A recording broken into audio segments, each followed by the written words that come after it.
Սովորական առօրյայում են հաճախ ծնվում մեր ամենաանկեղծ մտքերը, կանանց մոտ դրանք կարող են առաջանալ խոհանոցում, աման լվանալիս։ Կիմա Հարությունյանը իր գաղափարը ներկայացրել է ժամանակակից արվեստի միջոցով չլվացվող կառուցվածքներ հանրային պերֆորմանսում։ Արվեստագետը կեղտաջրով անդադար լվանում է սպասքը։ Փորձում եմ անընդհատ մաքրել այդ կառուցվածքները հասարակության մեջից, որոնք ծառացած են կանանց ուսերին, բայց շարունակաբար չեմ կարողանում։ Այսինքն ուզում եմ հասնել իմ նպատակին, որպեսզի մաքուր հասարակություն ստեղծվի, բայց դեռ այդ փուլում եմ։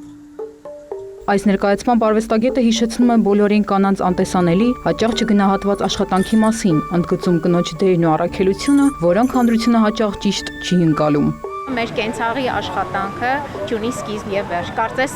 մյուսի ավարտը հաջորդի սկիզբն է եւ այդպես շարունակ կրկնվում է ցիկլը։ Ու ցավն այն է, որ հասարակությունը շատ հաճախ չի գնահատում, անգամ ընտանիքի անդամների կողմից այն կարող է համարվել որպես կնոջ բեռ,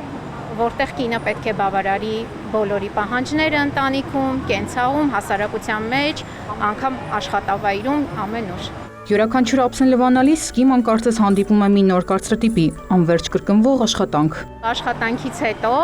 կարծես նորից վերադառնում ես երկրորդ աշխատանքի։ Դու արդեն տանը մայր ես, նորից պատրաստում ես, նորից հոգ ես տանում բոլորի մասին, բայց կարծես թե դա ինչ-որ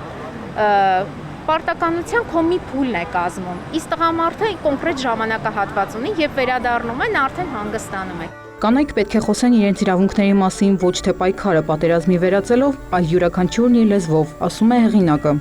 Ամեն մեկը իր ոլորտում փորձի այդ հարցին անդրադառնալ, ավելի պրոֆեսիոնալ, ավելի խորը։ Ինձ թվում է տղամարդիկ է կսկսեն այդ հարցին ավելի լուրջ անդրադառնալ եւ գնահատել այդ անտեսանելի աշխատանքը, երբեմն չգնահատվող աշխատանքը, որը կինը անդադար կատարում է անկախ իր մնացած պաշտոններից։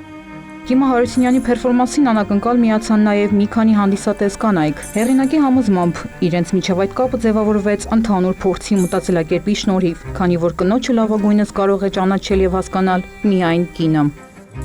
Հասմիկ Պողոսյան, Արման Թովմասյան, լուրերի համար։